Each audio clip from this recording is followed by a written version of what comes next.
신구약 성경의 첫 부분인 창세기 1장부터 3장까지의 석장은 인간이란 어떤 존재냐, 그리고 왜 오늘 인간에게는 죽음과 여러가지 불행이 찾아왔는지 그 근본 배경을 우리에게 보여주고자 기록된 말씀입니다.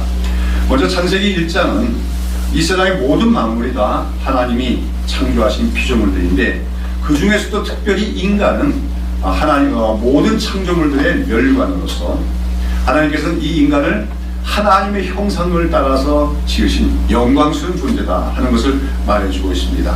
그러면서 이제 2장에서는 그러나 그 인간은 특별히 하나님과 언약을 맺은 존재다. 그래서 인간은 만물을 다스릴 수 있는 권세도 가지고 있고 모든 만물 중에 뛰어난 영광스러운 존재지만, 그러나 하나님과 언약을 맺은 존재로서 하나님께 순종할 때만이 인간은 그 생명의 근원이신 하나님과 교제하며 그 살아가는 생명적 존재가 될 수가 있음을 우리에게 보여주고 있습니다. 그리고 이어지는 이제 창세기 3장에서는 그러한 인간, 하나님이 영광스럽게 만드신 인간, 그러나 하나님과 언약을 맺은 인간이 결국은 하나님과 맺은 언약을 깨뜨리고 하나님께 불순종하여 하나님 금지하신 선악과를 먹음으로써 범죄하고 타락하게 되었고, 그 결과 그들에게 죽음과 저주가 찾아왔음을 우리에게 설명해 주고 있습니다. 여러분, 그 창세기 2장에 보면 하나님께서 이제 사람을 창조하시고 최초의 사람인 아담과 하와를 에덴 동산에 거주하게 하시면서 이제 그들과 언약을 맺으시죠. 그래서 에덴 동산에 있는 모든 나무의 실과는 임의로 다 따먹되, 그러나 그 중에서 뭐예요? 선악을 알게 하는 나무의 열매는 먹지 말라고 하면서 그것을 먹는 날에는 어떻게 되냐? 네가 정령 반드시 죽으리라고 말씀하십니다. 여기서 이렇게 하나님께서 선악과 열매를 금지하면서 그것을 어기면 죽으리라고 하는 것은, 이것은 이제 뭐야? 행위 언약이라고 합니다. 인간이 어떤 행위를, 하나님이 정하신 행위를 지킴으로써 생명을 유지할 수 있는 것, 생명을 얻을 수 있는 것, 이걸 뭐야? 행위 언약이라고 하죠. 그래서 여기서 이제 하나님이 금지하신 선악과 열매는 이제 장차 이제 우리가 나타나게 율법의 하나의 그 모형 또는 예표라고 할 수가 있다고 하는 것입니다. 자, 그런데 우리가 알다시피 아담과 하와는 어떻게 됩니까? 이런 하나님의 금령을 깨뜨리고 맙니다. 즉 뱀으로 위장해서 접근해온 사탄이 뭐라고 유혹합니까? 그 열매를 먹으면 어떻게 될 것이다? 너희가 하나님처럼 되리라, 하나님만큼 지혜롭게 되려고 하는 그 유혹에 넘어가서 선악과 열매를 먹고 말았습니다. 그리고 그 즉시 그들에게 하나님이 선언하신 대로 죽음이 찾아오게 되는 것이죠. 자, 오늘 우리 본문에 보시면은 아담과 하와가 그처럼 하나님이 금하신 선악과를 먹고 나서 그들이 가장 먼저 나타낸 반응이 무엇입니까? 7절에 보시면 이에 그들의 눈이 밝아져 자기들이 벗은 줄 알고 무화과 나무 잎을 엮어 치마로 삼았더라 했습니다. 그리고 이제 8절에 보면은 그들이 그날 바람이 불 때 동산에 거니시는 여호와 하나님의 소리를 듣고 아담과 그의 아내가 여호와 하나님의 낯을 피하여 동산 사이에 숨었다 했습니다. 여기서 그들이 선악과를 먹고서 뭡니까? 부끄러움을 느끼며 무화과나무 잎을 엮어 치마로 삼는 것, 그리고 또 하나님의 음성을 듣고 하나님을 피하여 나무 사이에 숨는 것, 이런 것들이 바로 그들에게 하나님이 선언하신 대로 죽음이 찾아왔음을 보여주는 그런 현상적인 것입니다. 여러분, 아담과 하와가 선악과를 먹었더니 어떻게 됐다고요? 눈이 밝아졌어요. 눈이 밝아지는 건 좋은 일입니까? 아닙니까? 좋은 거 아니에요? 그렇죠? 눈이 밝아지면 좋은 거 아니에요? 그런데 그들의 반응은 어떻습니까? 이전에 어떤 이상한 반응 합니다. 부끄러워합니다. 수치를 느낍니다. 그러면서 어떻게 해요? 무화과 잎을 따서 치마를 가리며 서로를 예외한다 그러죠, 우리가. 그렇게 되는 모습을 보게 됩니다. 그러니까 여기서 눈이 밝아졌다는 말은 어떤 눈이 밝아진 걸까요? 이게 영적인 눈이 밝아진 게 아니라 육신적인 눈이 밝아진 게 여기한 거예요. 이제 우리가 이후로도 성경에 보면 계속해서 눈으로 보아 좋더라 하는 이게 항상 문제가 됩니다. 바로 인간의 육신의 눈에 보기에 좋은 것, 사람들은 육신의 눈에 보기에 좋은 걸 쫓아가게 마련인데 그것이 항상 인간을 나쁜 악한 길, 죄악된 길로 이끌어가는 것을 보게 되어지고, 바로 그러한 육신의 눈이 밝아지는 현상이 생겼다고 하는 거예요. 거기 육신의 눈이라고 하면서 또 우리가 뭐 오늘 이 시력이 1.2다, 1.5다 하는 이 눈을 얘기하는 것이 아니라 본능, 인간의 본능과 관련된 그런 어떤 그 분별력 또는 보는 시야를 얘기하는 것이겠지요. 아무튼 그들은 그 눈이 밝아졌어요. 그 결과 그들은 이전에는 없던 감정을 느끼게 됩니다. 수치와 두려움을 느끼게 되고, 그 수치심과 두려움을 가려보려고 뭘 만드는 거예요? 무화과 나무 잎으로 치마를 만들어서 자기들의 하체를 가렸다고 하는 것입니다. 여기서 인간들이 아담과 하와, 범죄한 아담과 하와가 만든 그 무화과 나무 잎으로 만든 치마는, 이것은 바로 인간들이 이제 그 이후에 타락한 인간들이 인간에게 생겨나는 많은 문제들, 또 여러 가지 수치의 문제들, 죄악의 문제들, 이걸 해결해 보려고 하는 인간들 나름대로의 노력을 상징하는 것이라고 할 수가 있습니다. 하나님께 불순종함과 결과 인간들은 수치와 두려움과 그 소외감을 느끼게 돼요. 그리고 그러한 문제를 해결해 보려고 인간들이 만드는 것이 각가지 종교와 철학 등의 노력입니다. 그러나 이제 오늘 창세기 3장은 그러한 인간들의 노력들이 결코 인간의 그런 수치와 두려움, 죄의 문제와 같은 근본적인 문제를 해결해 줄 수가 없음을 우리에게 말해주고 있다고 하는 것입니다. 그리고 그들은 이처럼 선악과를 먹고 서로에 대해서 좀 거리감을 느끼고 부끄러워하게 됐을 뿐만 아니라, 무엇보다도 그들은 누구를 두려워하게 됩니까? 하나님을 두려워하면서 피하고 마는 것을 보게 됩니다. 여러분, 이제 우리가 에덴 동산은 어떤 곳입니까? 에덴이란 말은 기쁨이란 뜻이에요. 희락이란 뜻이에요. 기쁨이 넘치는 곳입니다. 왜 에덴 동산 기쁨이 넘치는 곳일까요? 그것은 바로 하나님이 임재하시는 곳이고, 그곳에서 인간과 하나님 사이에 교제가 일어나기 때문에 그런 것입니다. 오늘 우리도 참된 기쁨은 어디서부터 봅니까? 세상의 것이 우리에게 참된 기쁨을 줄 수 없어요. 잠시 기쁘게 할 수 있습니다. 그러나 우리가 참된 기쁨은 오직 살아계신 하나님과의 생명력이 있는 교제 안에서만 진정한 기쁨을 맛볼 수가 있는 줄로 믿습니다. 그러면서 에덴 동산은 우리가 장차 누리게 될 천국에 대한 하나의 그림자라고 할 수가 있겠지요.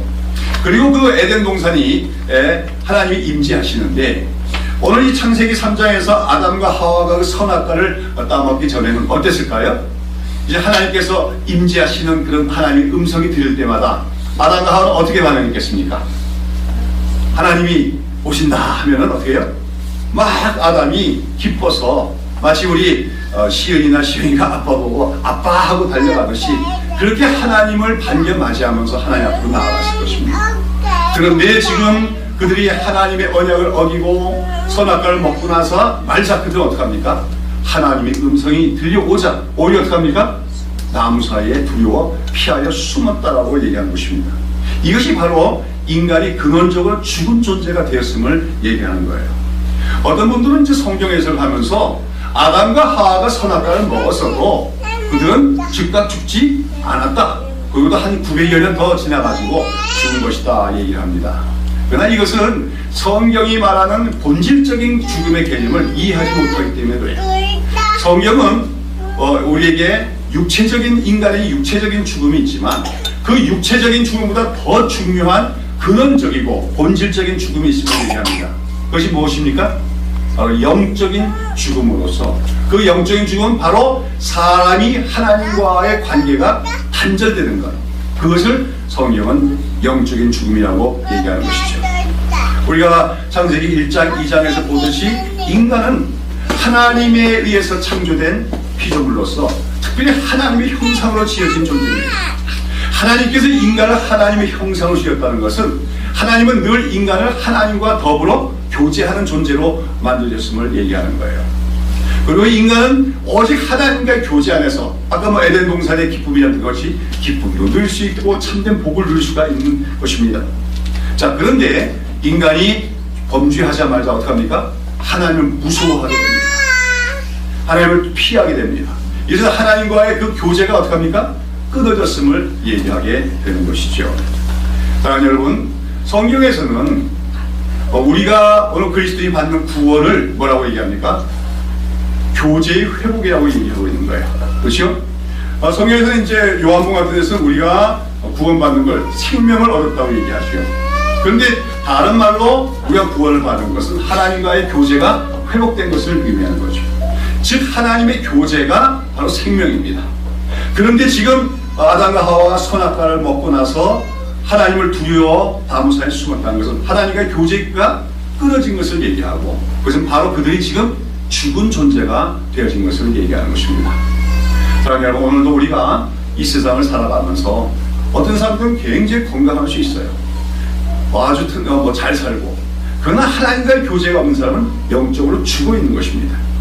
반면에 오늘 우리 그리스도인들은 하나님을 아버지라고 부르며 하나님과 교제하고 살 수 있으므로 참된 생명을 얻은 살아있는 존재임을 우리는 알아야 된다고 하는 것이죠. 우리가 알 것은 아까도 얘기한 것처럼 아담과 하와는 그 하나님의 명령에 불순종하여 선악과 마고 범죄했을 때 즉각적으로 죽었어요, 안 죽었어요? 즉각적으로 죽었다는 거예요. 그래서 그 이후에 900년 있다가 아담이 죽고 960년 후에 그 다음에 또 여러 가지 인간에게 삶의 현장에 저주와 불행들이 찾아오는데 이것들은 바로 영적인 죽음의 부수적인 결과들이라고 하는 것을 우리는 알아야 될 것입니다.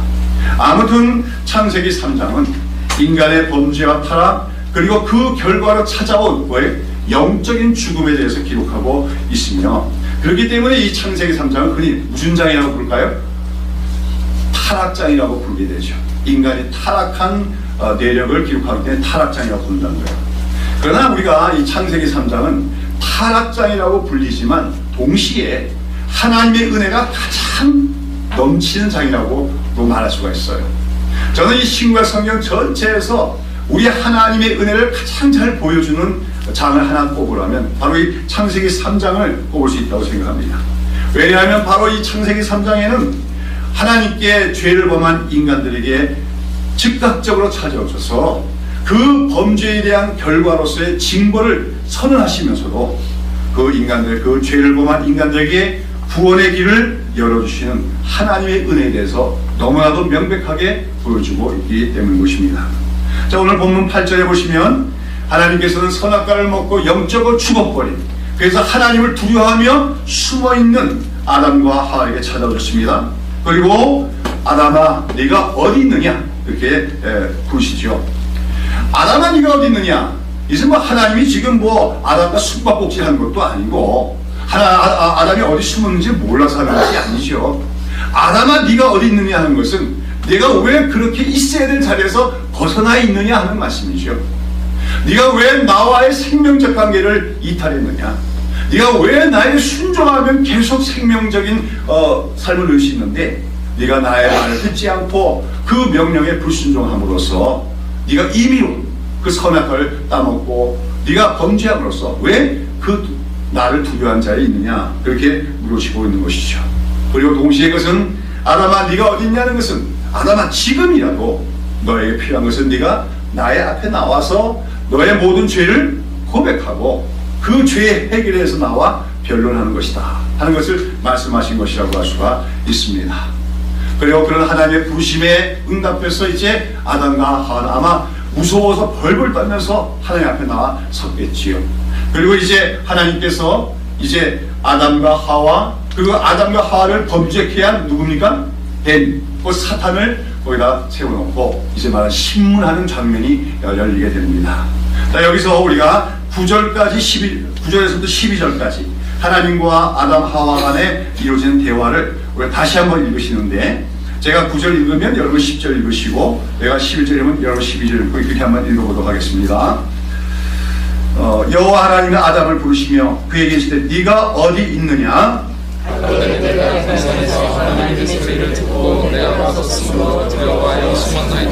가라사대 누가 너의 벗었음을 네게 구하였느냐? 내가 너더러 먹지 말라 명한 그 나무 실과를 네가 먹었느냐? 하나님이 주셔서 나와 함께하게 하신 여자 그가 나무 실과를 내게 주므로 내가 먹었나이다. 여기서 13절에 내가 전반부를 보니 여러분 후반부 있습니다. 여호와 하나님이 여자에게 이르시되 네가 어찌하여 이렇게 하였느냐? 여자가 그러되 내 명령을 내가 먹었나이다. 예, 여기서 이제 하나님과 아담, 하와 간의 이제 질문과 응답이 나타나는데, 먼저 하나님께서는 아담에게 네가 어찌하여 나를 피하여 숨었느냐 이렇게 물으실 때 아담 뭐라 대답했다고요? 내가 벗었기 때문에 두려워하여 숨었다고 대답하는데, 이 대답은 맞습니까? 틀립니까? 이 대답은 한마디로 엉뚱한 동문서답이라고 할 수 있습니다. 여기서 아담이 하나님께서 네가 나를 왜 피하여 숨어 있느냐? 뭐라고 대답해야 돼요? 내가 하나님 앞에 범죄하였으므로 내가 하나님이 두려워 숨었습니다. 이렇게 대답하여 오는 것이지요.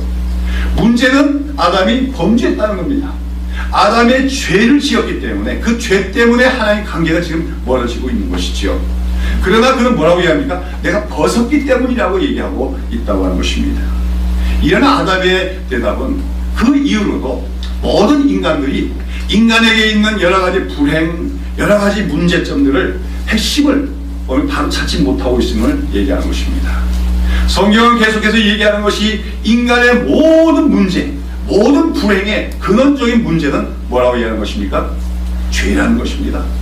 죄가 하나님과 사했고 인간 저주와 불행 간에 살게 하는 그 핵심적인 원인이라고 얘기하고 있다고 하는 것입니다.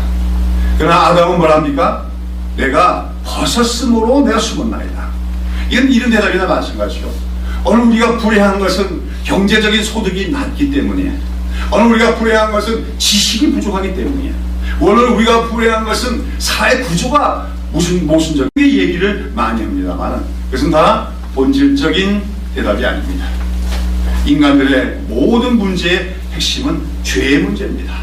죄의 문제가 우리로부터 하나님으로부터 멀어지게 하는 것이고, 그 결과 우리의 삶에는 여러 가지 불행과 어려움들이 있게 되어진다고 하는 것이죠. 자, 그런데 그렇게 해서 하나님께서는 그 벗었으므로 두려워한다고 하는 아담에게 또다시 하나님 말씀하시죠. 내가 너에게 금한 그 열매를 먹었느냐? 다시 말해서 아담, 네가 지금 나를 피할 수 있는 것은 결국은 내가 너와 세운 언약, 그 선악을 알게 하는 열매를 먹지 말라고 한 명령을 어기고 그 열매를 먹은 것 때문이 아니냐, 다시 범죄한 것 때문이 아니냐, 이렇게 물으시면서 왜 그렇다면 너는 내가 금한 그 열매를 먹었느냐고 물으십니다. 자, 여기서 이제 아담의 대답이 뭐였어요? 뭐라고 합니까? 하나님이 주셔서 나와 함께 있게 한 여자, 그가 그 나무 열매를 내게 주므로 내가 먹었나이다. 뭐예요? 한마디로 책임 전까지요. 누구 잘못이라는 거예요? 내가 잘못입니다? 아니죠. 첫 번째 누구 잘못이에요? 하나님이에요. 왜 하나님이 여자를 만들어 주셨습니까? 그 다음에 그 여자가 내게 먹으라고 함으로 내가 먹었습니다. 그런 대답이죠. 한마디는 뭐예요? 치사하기 짝이 없는 대답입니다. 예, 물론 하와가 아담에게 선악과를 먼저 먹고 준 건 사실이에요. 그러나 아담에게는 가장으로서의 책임이 있는 겁니다. 성경에는 항상 이 대표성의 논리가 나와요. 그리고 대표는 그만큼 중요하다는 겁니다. 그래서 백성을 대표하는 자가 왕이고, 그것이 가정에서의 남편이 아내와 그 가족들을 대표하는 가장으로서 그 머리, 대표의 역할이 중요함을 얘기하고 있습니다. 그러니까 아담은 사실 가장으로서, 대표로서 사실 하와에게 계속해서 하나님께서 우리가 세운 언약에 대해서 가르쳐야 될 책임이 있는 거예요. 그래서 이 언약을 깨뜨린다는 건 심각한 결과를 가지고 있다는 것을 경고하고 가르쳐야 됐다는 거죠. 그걸 철저히 가르치지 않았기 때문에 하와는 어떻게 해요?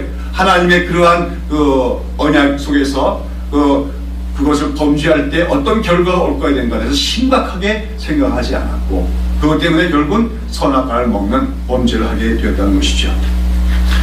여러분, 오늘도 많은 가정의 문제가 그거 아닙니까? 문제가 생기면 서로 뭐예요? 아내는 남편에게 남편 책임이라고 얘기하고, 남편은 아내 책임이라고 하는데, 근데 하여간 그런 속에서 남편들이 아내를 보고 당신 때문에 하는 것은 옳지 않아요. 그건 다 아담의 후예로서의 모습이라고 할 수밖에 없다고 하는 것이죠. 그리고 그 가정에서뿐만 아니라 오늘 사회적으로도 보면 정치에서도 여당과 야당, 또 정부와 또 무슨 또 다른 여러 이익단체들 보면 서로 책임을 당신 때문에 얘기하지 않습니까? 이런 것이 바로 타락한 인간의 타락한 특성 중에 하나임을 성경은 얘기해주고 있다고 하는 것입니다. 아무튼 여기서 이제 하나님께는 더 이상 아담에 추궁하지 않고, 그렇다면 아담 네가 하와의 말을 듣고 먹었다고 하는데, 하와야 그럼 너는 왜 그 선악과를 먹었느냐 이렇게 또 물으시죠. 여기에 대해서 또 하와의 대답은 뭡니까? 왜죠? 여자가 이르되 뱀이 나를 꿰므로 내가 먹었나이다 이렇게 대답합니다. 이게 맞습니까? 틀립니까? 맞기는 맞지요. 그러니까 여기서도 하와가 대답했을 때 올바른 대답은 뭐였을까요? 내가 먹었나이다, 내가 범죄했나이다 하는 대답이 했어야 된다는 거죠. 오늘 우리가 하나님 앞에서 모든 인간들이 취해야 될 고백은 뭡니까? 어떤 범죄가 있고 죄악이 있을 때 무엇 때문에 그랬습니다, 이래저래서 했습니다, 핑계를 대지 말고 뭐라고 해야 돼? 내가 범죄했나이다, 내가 죄인아이다. 이 고백이 우리가 하나님 앞에 서야 되는 바른 자세인 줄로 믿습니다. 사람들은 어떤 잘못이 있을 때마다 자꾸 이유를 갖다 대요. 그러니까 하나님이 우리가 바신 대답은 내가 범죄하였나이다. 우리가 다윗의 시편 보면 그렇게 얘기하죠. 내가 범죄하였나이다. 아무튼 여기서 하와는 또 자기의 잘못에 대한 책임을 뱀에게 전가하는데, 근데 그것은 사실은 틀린 것은 아니었죠. 뱀이 유혹함으로 먹게 된 것은 사실입니다. 그러자 이런 하와의 대답을 듣고 하나님은 이제 뱀에게 저주를 내리십니다. 여호와 하나님이 뱀에게 이르시되 네가 이렇게 하였으니 네가 모든 가축과 들의 모든 짐승보다 더욱 저주를 받아 배로 다니고 살아있는 동안 흙을 먹을지니라 그럽니다. 여기서 우리가 뱀이 저주를 받는 내용은 오늘 우리 자연계에서 관찰하는데도 뱀이 어떻게 해요? 땅을 기어다니고 흙을 먹습니까? 뱀이 흙 먹는 건 아니죠, 그렇죠? 뱀은 여러 가지 곤충도 잡아먹고 그렇잖아요. 또 여러 가지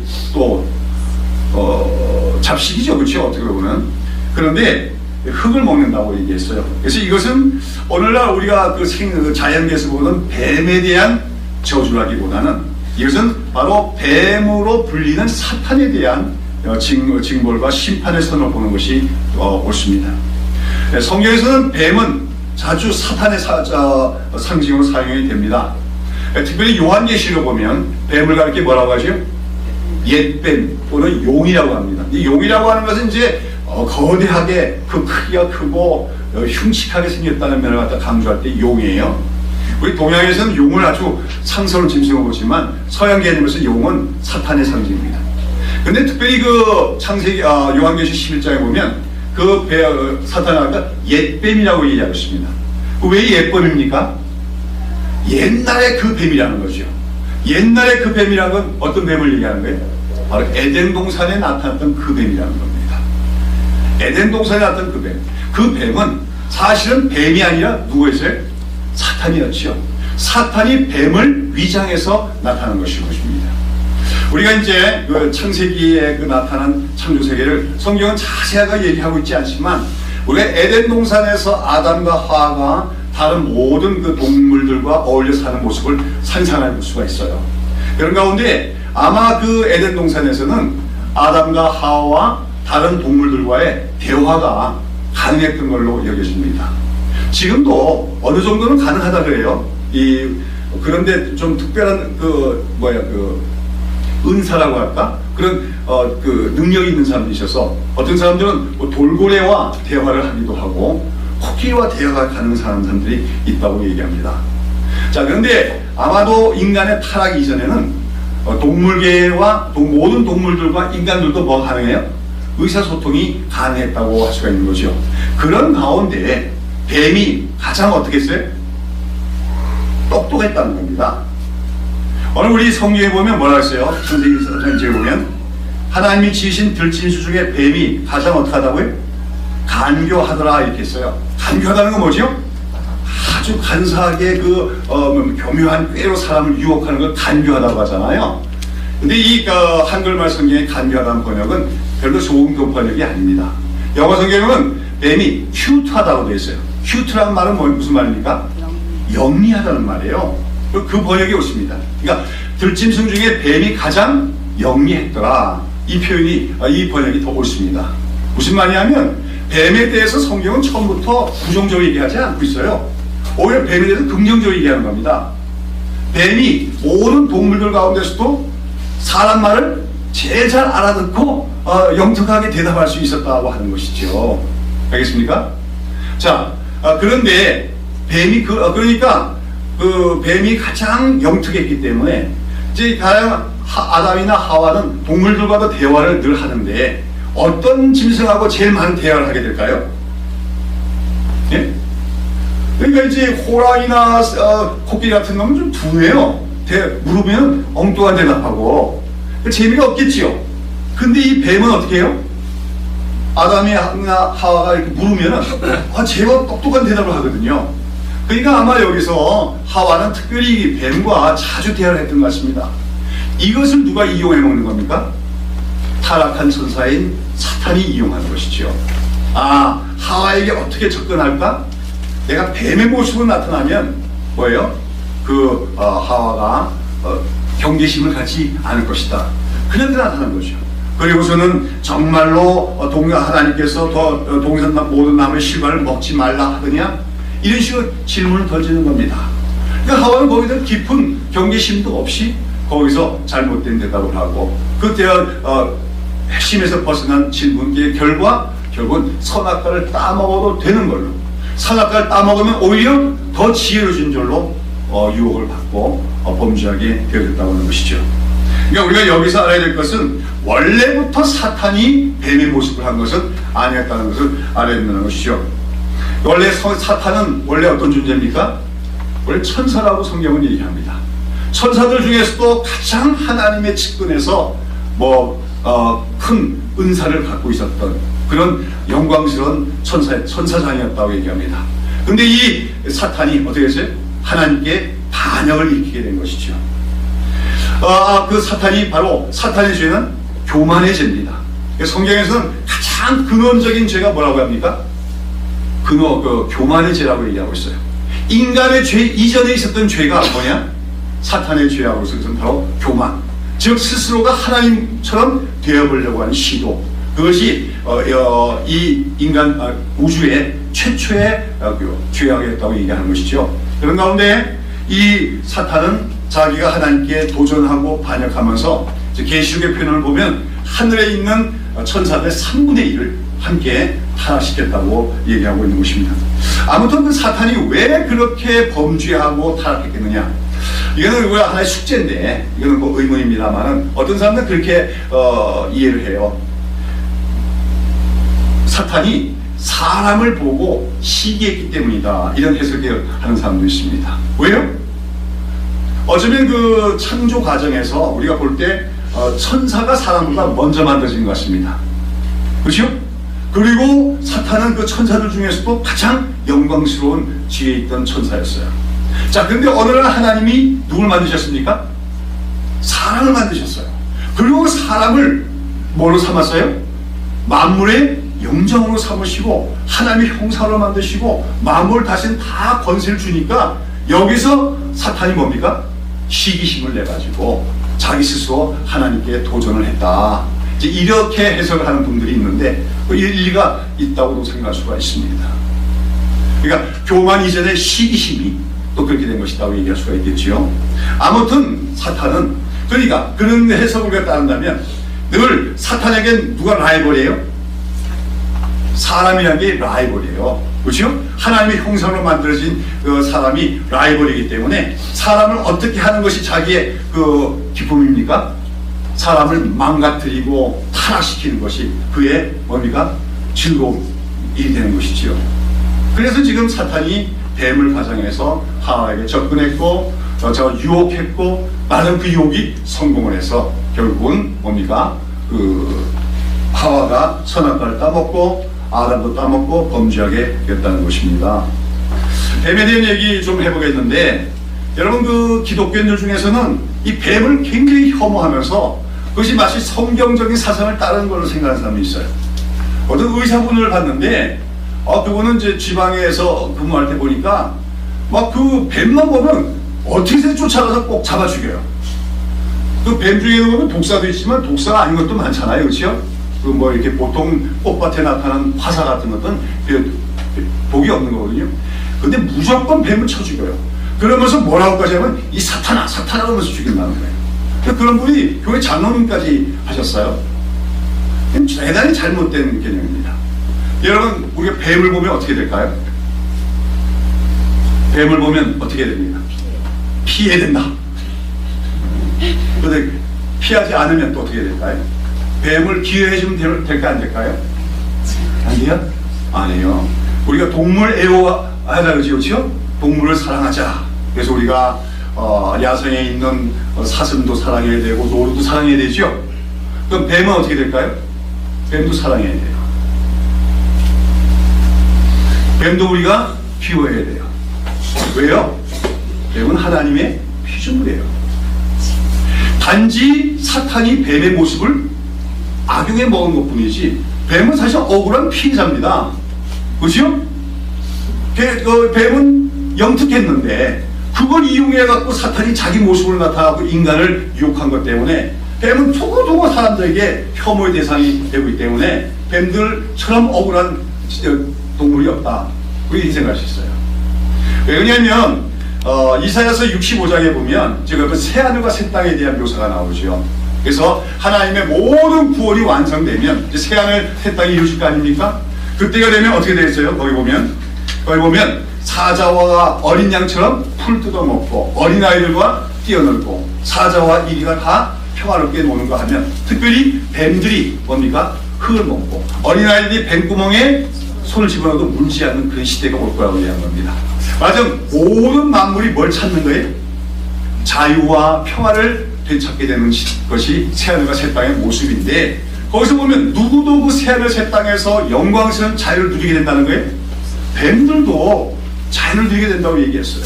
그러니까 절대로 뱀은 저주받은 짐승이 아니다. 물론 아담의 타락 때문에 모든 짐승들도 저주를 받은 건 사실이에요. 아시겠습니까? 아까도 얘기했지만 우리가 타락하기 전에는 인간과 모든 짐승도 뭐가 가능했어요? 커뮤니케이션, 대화가 가능했던 거예요. 그러나 오늘날 인간도 그 능력이 사라졌고 짐승들도 그 능력이 사라진 것은 저주의 결과라고도 얘기할 수가 있습니다. 그러나 그런 일반적인 저주 외에 뱀들만 특별히 저주를 받은 존재라고 생각해서는 안 된다. 뱀도 우리 기독교인들이 동물들을 보호하는 차원에서는 함께 보호해줘야 돼요. 또 예뻐해줘야 돼요. 그런 하나님의 피조물이라 하는 사실 우리가 기억을 해야 될 줄로 믿습니다. 아무튼 하나님께서는 이제 뱀으로 가장된 그 사탄, 그 뱀에게 뭐라고 하는 겁니까? 저주를 선언하시는 거죠. 자, 창세기 3장 15절 우리 다 같이 한번 읽어보겠습니다. 시작. 내가 너로 여자와 원수가 되게 하고 네 후손도 여자의 후손과 원수가 되게 하리니 여자의 후손은 네 머리를 상하게 할 것이요 너는 그의 발꿈치를 상하게 할 것이냐 하시고. 여기서 이제 다음 게 설명하고 핵심은 뭐냐면 여자의 후손이 와서 뱀의 머리를 상하게 할 것이다 하는 것이 이 하나님의 말씀의 핵심이죠. 그렇죠? 그래서 머리를 상하게 한다는 건 뭡니까? 머리를 깨뜨린다는 것이고 결정적으로 패배하게 만든다는 것을 의미합니다. 그래서 우리가 앞서 하나님께서 그 뱀에게 네가 이제 앞으로 기어다니며 그 뭡니까? 흙을 먹을지라고 하는 표현은 수치를 당한다는 표현으로 우리가 이해할 수가 있습니다. 패배와 수치를 당하게 한다. 그러면서 이제 하나님께서는 그 뱀으로 불리는 사탄이 패배와 수치를 당하는 데 있어가지고 결정적으로 어떤 사건에 의해서 여자의 후손이라고 불리우는 어떤 존재에 의해서 그 뱀, 사탄의 머리가 깨뜨려짐으로써 그 뱀이 수치를 당하게 되고 인간의 원죄의 원흉이 되는 뱀이 하나님의 심판을 받게 될 것을 선언하고 계신 것이죠. 이것은 또 반대로 그 여자의 후손으로 말미암아 범죄했던 인간들에게 구원의 길이 열릴 것을 암시하고 있는 말씀이기도 합니다. 그래서 이 창세기 3장 15절을 신학자들은 뭐라고 부른다고요? 원시복음이라고 부르는 거예요. 원시복음. 프로토 에반젤리움인데 프로토라고 하는 것은 최초의, 처음에 이런 뜻이 되고 원래의 뜻이 되고, 에반젤리움은 기독교 복음이니까 첫 번째 기독교 복음이다. 첫 번째의 복음이라고 하는 뜻이 됩니다. 여러분, 오늘 우리가 예수를 믿고 구원받았지요? 이걸 좀 더 구체적으로 얘기하면 우리가 무엇을 듣고? 복음을 듣고 복음을 믿음으로써 예수를 믿어 구원을 받게 된 줄로 믿습니다. 누군가가 우리가 복음을 전해준 거죠. 그리고 그 복음을 들은 거죠. 그리고 믿게 된 것입니다. 그러니까 바로 우리는 복음으로 말미암아 구원을 얻은 것이죠. 복음이란 말은 한마디로 기쁜 소식입니다. 그 기쁜 소식의 핵심은 뭐예요? 예수 그리스도께서 우리를 위하여 십자가에 죽으셨다고 하는 사실입니다. 그런데 오늘 우리가 이처럼 복음을 듣고서 그 복음을 믿어 구원을 받았습니다만, 이 복음은 신약시대가 돼서야 비로소 나타나는 것이 아니라는 것이죠. 성경을 보면 마태, 마가, 누가 복음에서 복음서부터 나오게 됩니다. 그러나 그런 신약시대가 됨으로써 복음이 비로소 나타난 것이 아니라, 복음은 이미 어디서부터 나타나고 있어요? 창세기에서부터 나타나고 있다. 인간들이 범죄한 그 현장에서부터, 인간의 원죄를 지은 그 자리에서부터 하나님의 복음은 선포되고 있는 것을 성경은 보여주고 있다고 하는 것입니다. 이 원시복음에서 하나님께서는 장차 여자의 후손이라고 하는 어떤 한 인물이 나타나서 인간들의 그 범죄의 배후 세력인 뱀, 즉 사탄의 그 머리를 깨뜨리고 멸망시킬 것을 약속하십니다. 그래서 이 창세기 3장 15절을 원시복음, 동시에 여자의 후손 언약이라고 불리게 되는데, 뭐라고요? 여자의 후손 언약. 우리가 이 성경 전체를 구성하는 핵심적인 개념이 언약이라고 하는 것입니다. 우리가 이제 성경 전체가 하나의 구속 역사라고 하시는데, 이 구속 역사를 핵심적으로 이루고 있는 것이 몇 가지 언약이 있어요. 그 언약 중에 가장 제일 먼저 나오는 중요한 은혜의 언약이 바로 이 여자의 후손 언약입니다. 그리고 이 여자의 후손 언약이 점점 구체화되어 가는 과정이 바로 하나님의 구원 역사라고 하는 거예요. 그래서 창세기 12장부터는 아브라함이라는 인물이 나타나게 되고, 하나님께서 그 아브라함과 언약을 맺으시는데, 그 아브라함 언약이 이제 이 여자의 후손 언약이 좀 더 구체화되는 것입니다. 그리고 더 진행하다가 어떤 언약이 나타납니까? 나중에 다윗 언약이 나타나게 됩니다. 그래서 거기서 보면 다윗의 후손이 장차 메시아로 오게 되려고, 그 메시아가 영원한 왕, 하나님 나라 왕국을 세우려는 예언이 주어지죠. 그래서 이것이 여자의 후손 언약이 좀 더 발전된 것이 무엇입니까? 아브라함 언약이고, 그 아브라함 언약이 더 발전되는 것이 뭡니까? 다윗 언약이고, 즉 그것이 더 보충되고 더 발전된 것이 나중에 예레미야서가 나온 새 언약이라고 할 수가 있어요. 그리고 이 모든 언약을 성취하시고 이 땅에 오신 분이 누굽니까? 바로 예수님이 되신다고 하는 것이죠. 그래서 우리가 성경은 하나의 큰 산맥과 같아요. 이 큰 산맥. 그래서 우리가 백두대간이죠. 백두산에서부터 어디까지입니까? 진산까지죠. 그리고 제일 끝에 있는 봉우리가 뭐예요? 천왕봉이고, 제일 처음에 있는 봉우리가 뭡니까? 백두산 뭐죠? 무슨 봉이야? 또 무슨 봉이야? 백두산은 제일 꼭대기에 있는 걸 무슨 봉이라 합니까? 제 기억이 안 나는데, 백두산 제일 꼭대기, 거기서부터 천왕봉까지, 거기 가는 도중에 굉장히 높은 봉우리들 몇 가지 있게 되겠죠. 그 봉우리 몇 개를 우리가 등장하게 되면 백두대간 전체를 우리가 알게 되었다, 이렇게 얘기할 수가 있는 것이죠. 마찬가지로 여러분이 하나님의 구원 역사를 우리가 이해하려면 이러한 언약을 잘 이해해야 된다. 그 언약 중에서 제일 먼저 나온 언약이 바로 원시복음, 여자의 후손 언약으로서 성경이 여자의 후손이 과연 누구냐 하는 것을 이제 보여주기 위해서 여러 가지 사건들이 전개되고 이어져 나간다는 것을 알게 될 수가 있습니다. 아무튼 하나님은 어떠셨습니까? 참 인간이 어떤 인간이에요? 하나님께서 영광스럽게 지으신 인간입니다. 모든 자유를 주셨습니다. 모든 권세를 주셨습니다. 그럼에도 불구하고 어떻게 해요? 하나님처럼 되어보려고 해서 범죄한 것이 인간이었습니다. 그러나 하나님은 그런 인간에게 죄에 쌓인 사망이에요. 반드시 죄에는 형벌이 따르기 마련입니다. 그래서 그 인간들에게 징벌과 저주를 선언하시지만, 그러나 그들이 범죄한 그 현장에 오셔서 그들로 하여금 죄를 짓게 한 장본인 뱀, 즉 사탄에 대한 하나님의 심판을 선언하면서 인간들에게 구원의 길을 열어주신 것을 우리가 보게 되어지는 줄로 믿습니다. 자, 그리고 이어서 하나님께서는 이러한 원시복음, 즉 여자의 후손에 대한 약속의 말씀을 주시는 동시에 또 어떠한 은혜를 베푸십니까? 21절 보시면 뭐라 하십니까? 여호와 하나님이 아담과 그 아내를 위하여 가죽옷을 지어 입히시니라. 이제 아담과 하와가 하나님께 불순종하고 하나님 금하신 선악과를 먹은 결과 그들은 이제 어떤 존재가 됩니까? 영적으로 죽은 존재가 되고 어디서 쫓겨납니까? 에덴 동산에서 쫓겨나게 되죠. 죄를 범한 인간은 하나님과의 교제에서 떨어져 나갈 수밖에 없어요. 그리고 그 에덴 동산에는 생명나무가 있는데 그것을 먹을 수 없는 존재가 되고 마는 것입니다. 그래서 하나님께서는 에덴 동산에서 인간들을 추방하시지만 그러나 그런 가운데서도 하나님께서는 그들에게 또 하나 은혜로운 사역을 행하신 것을 볼 수가 있습니다. 그것이 무엇입니까? 바로 그들이 스스로 만들어 입었던 무화과나무 그 치마옷을 벗기고 하나님께서 가죽옷으로 치마를 지어서 그들에게 입히신 사건이라고 하는 것이죠. 앞서 얘기했습니다. 이 아담과 하와가 범죄하고 나서 곧바로 입은 무화과나무 잎은 뭐로 만든 치마는 무엇을 상징한다고요?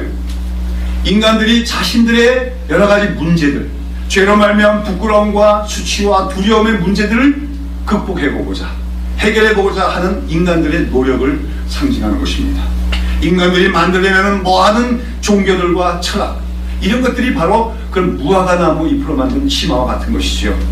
근데 이제 하나님께서는 그들이 스스로 그렇게 만들어 지어 입은 무화과나무 잎을 벗기시고 뭐예요? 가죽옷으로 치마를 만들어서 입히시더라는 겁니다. 무화과나무 잎으로 만든 치마는 어때요? 오래가지 못하겠죠? 이렇게 그 나무, 바람을, 햇빛을 쬐고 그러면 금방 부서질 수밖에 없습니다. 반면에 이제 가죽옷은 말하자면 영구한 것이라고 얘기할 수가 있는 것이죠. 마지막 하나님께서 뭐라고 말씀하시는 것입니까? 인간들아, 너희가 그 죄로 말미암아 생겨난 너희들의 모든 문제들은 너희들의 스스로의 노력으로 해결할 수도 없고 그 수치와 두려움을 가릴 수도 없다. 너희들에게 영구히 그 너희들의 죄의 문제와 그 관련된 모든 불행과 저주의 문제들을 해결할 수 있는 길은 이 가죽옷과 같은 어떤 하나님의 은혜로만 가능하다는 것을 보여주시고자 하는 것이요. 여러분, 우리는 가죽옷 계시라고 할 수가 있습니다. 자, 그런데 여러분, 그러면은 만약에 이 에덴 동산의 입구에서 이제 그들이 에덴 동산 쫓겨나기 직전인데 거기서 하나님께서 그 아담과 하와에게 가죽옷을 입혀주시려면 하나님께서 어떤 일을 하셨어야 됩니까? 그냥 가죽옷이 하늘에 뚝 떨어졌을까요? 아니겠지요.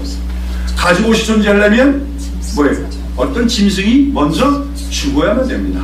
죽어야 가죽이 나오지요. 그러니까 말하자면 하나님께서는 그 아담과 하와에게 말하자면 이제 에덴 동산에 쫓겨나는 그 불안과 두려움 속에 있는 아담과 하와가 보는 앞에서 어떤 짐승을 죽이셨다고 봐야 됩니다. 그리고 아마도 그 짐승은 어린 양으로 보는 것이 옳을 것 같습니다. 하나님께서는 어린 양으로 추정된 그 짐승을 죽이셨어요. 그리고 그 가죽을 벗겨서 아담과 하와에게 치마를 만들어서 입히십니다. 그래서 거기에 자세한 설명은 아니지만 하나님은 아마도 말씀하셨을 것입니다. 아까 제가 말씀드린 것대로 내 사랑하는 아들들아 이렇게 얘기했을지도 몰라요. 그렇죠? 아담은 여러분 누구의 아들입니까? 하나님의 형상이라는 말이 아들이라는 말이야 다름이 없어요. 특별히 이제 우리가 사복음서도 보면 마태복음에는 족보가 나오는데 예수님이 누구의 후손으로 나옵니까? 아브라함과 다윗의 후손 예수 그리스도의 세계라 이렇게 나오지요. 족보라고. 예수님을 아담과 다윗의 언약을 계승한 후손으로 보고 있어요. 근데 누가복음에 보면 어떻게 되어 있습니까? 누가복음은 족보를 거꾸로 거슬러 올라가요. 예수님의 위로에 요셉과 마리아 이런 식으로 쭉 올라가는데 그 위는 누구요? 그 위는 누구 이렇게 올라가거든요. 자, 근데 그 위는 제일 위에 누가 있을까요? 제일 위에 아담이 있고 그 위는 누구라? 하나님이라고 얘기했습니다. 이 말은 거꾸로 말하면 뭐예요? 아담이 하나님의 뭐였다? 아들이었음을 얘기하는 것입니다. 지금 하나님께서는 범죄하고 하나님을 배반하고 범죄한 그 아담과 하와를 그 에덴 동산에서 쫓아내시면서도 하나님은 이렇게 말씀하시는 거죠. 내 아들들아, 너희들이 어찌하여 나의 명령을 어기고 그 죽음의 길을 택했느냐. 너희들의 죄 때문에 난 너희를 어쩔 수 없이 에덴 동산에서 쫓아낼 수밖에 없지만 나는 너희들이 언젠가는 다시 에덴 동산 같은 하나님 나라로 복귀하게 되기를 바란다.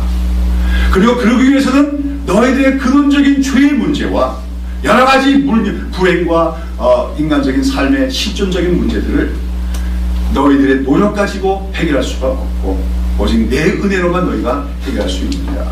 그러면서 그 가죽옷을 입혀주시면서 이 가죽옷을 제공하고 있는 이 어린 양이 자기는 아무 죄도 없으면서도 너희들 때문에 피를 흘리며 죽어간 것처럼 장차 그 여자의 후손이 올 것이다. 그가 너희들 때문에 그 무지한 피를 흘릴 것이고 그 피가 너의 모든 더러움과 죄를 덮어줄 것이고 그럴 때 너희들은 죄의 문제가 해결됨으로써 다시금 이 에덴 동산으로 돌아와서 나와 교제하는 존재가 될 수 있을 것이다. 이렇게 말씀하신 것이라고 할 수가 있는 줄로 믿습니다. 사랑하는 여러분, 창세기 3장은 간단히 기록되고 있지만 창세기 3장이 말하고자 하는 요지는 무엇입니까? 인간은 죄를 범함으로써 타락한 존재가 되었음을 얘기하고 있는 타락장입니다.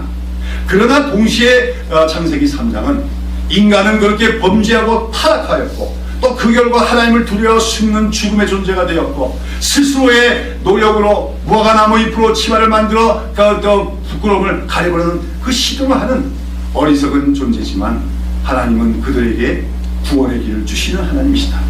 그들이 죄를 범한 그 현장에 찾아오셔서 즉각적으로 구원의 길을 제시해 주시며 여자의 후손의 약속을 주시고 가지고 계실 통하여 하나님의 은혜로만 말미암는 구원의 길을 보여주신 것이다. 그리고 바로 그 여자의 후손 언약과 그 가죽옷의 계시의 실체로서 장차 누가 오실 것을 말씀하신 것입니까? 하나님의 아들이신 예수 그리스도가 오실 것을 하나님은 말씀하여 주신 것이죠. 그러므로 우리가 창세기 3장에서 발견해야 되는 중요한 원리는 무엇입니까? 죄가 많은 곳에 뭐가 더 넘쳤다는 게 은혜가 넘쳤더라고 하는 것입니다. 정말 그 에덴 동산은 인간의 불순종과 죄로 말미암아 죄가 넘쳤습니다. 그러나 그 자리에 하나님은 오셨습니다. 그리고 그곳에서 은혜를 선포하십니다. 약속하십니다. 그러한 하나님이 바로 오늘 우리가 믿는 우리의 하나님이신 것을 우리는 기억해야 될 줄로 믿습니다. 그 하나님은 아까도 말씀드린 것처럼 아버지와 같은 심정으로 죄인들을 찾아오시는 하나님이신 줄로 믿습니다. 우리가 예수님의 비유에서도 아버지를 배신하고 스스로 자유를 만끽하기 위해서 멀리 떠나간 아들, 그러나 그 아들을 노심초사 기다리다가 거기서 그 타락하여 방탕하게 살다가 이제는 살 길이 없어서 아버지께로 다시 돌아오는 그 아들을 보고 신발도 신지 않고 멀리 뛰어가 그 아들을 부둥켜 하는 그 냄새나고 추한 가운데 있는 아들을 얼싸는 아버지의 모습, 그것이 바로 우리가 믿는 하나님이신 걸 우리는 기억해야 될 줄로 믿습니다. 자, 여러분, 우리는 그러한 하나님 아버지의 은혜와 사랑과 긍휼하심으로 말미암아 우리도 복음을 듣고 구원을 받게 된 것을 기억해야 될 줄로 믿습니다. 그리고 우리가 이렇게 복음을 듣고 그 복음 안에서 예수님이 바로 그 여자의 후손이요, 바로 그 가죽옷의 주인공이라 우리의 구속자라는 사실을 믿게 된 것이 사람의 생각과 이성으로 이루어진 일이 아님을 또한 우리는 기억하고 하나님께 감사해야 될 줄로 알고 겸손해야 될 줄로 믿는 것입니다. 여러분, 우리가 한국인입니다. 우리가 한국 기독교인인데 사실 구약 시대에 나오는 구원 역사 속에서 보면 우리 한국인은 어떤 사람이에요? 한국인은 원래는 하나님의 구원 역사 속에서 보면 왜? 언약 밖에 있는 사람이죠. 왜냐하면 나중에 나오겠지만 하나님이 아브라함과 언약을 세우시고 아브라함의 후손들이 뭘 이룹니까? 이스라엘 민족을 이루고 그 이스라엘 민족이 하나님과 언약을 맺은 백성이 되기 때문에 우리는 그 언약 밖에 있었던 이방인들입니다. 그런데 오늘날 우리는 이방인들인데도 불구하고 그 복음을 듣고 예수 믿고 있어요. 근데 여러분 어떻습니까? 수천 년 역사 속에서 하나님과 언약 백성이었던 이스라엘은 어떻게 됐어요? 그 복음을 듣고도 예수님을 믿지 못하고 말았다는 거죠. 예수님 당시에 수많은 유대인들이 예수님을 배척하고 말았습니다. 왜 그렇게 된 것입니까? 거기에 대해서 로마서 11장 8절에서 사도 바울은 하나님께서 오늘날까지 저에게 혼미한 심령과 보지 못할 눈과 듣지 못할 귀를 주셨기 때문이라는 거죠.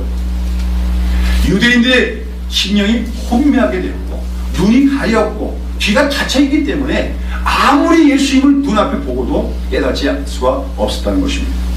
또 고린도후서 4장 4절에 보면 이 세상 신이 자들의 마음을 혼미케 하여 그리스도의 영광의 복음의 광채가 비치지 못하게 함이라고 했어요. 여러분, 오늘 복음을 듣고도 예수를 믿는다 안 믿는다의 문제는 그것은 어떤 인간의 결단의 문제가 아니고 이성적인 판단의 문제가 아니라는 겁니다. 그것은 그 배후에 누구의 역사가 있다는 거예요? 이 세상 신, 즉 마귀의 역사가 있다고 얘기하는 겁니다. 마귀가 역사할 때 사람들의 영적인 눈이 어두워지고 아무리 복음을 제시해도 이해할 수도 없고 깨달을 수도 없고 오히려 하나님을 대적할 수밖에 없다는 겁니다. 그런데 오늘 우리가 예수를 믿습니다. 예수는 우리의 구주로 고백합니다. 이것은 어떻게 된 것입니까?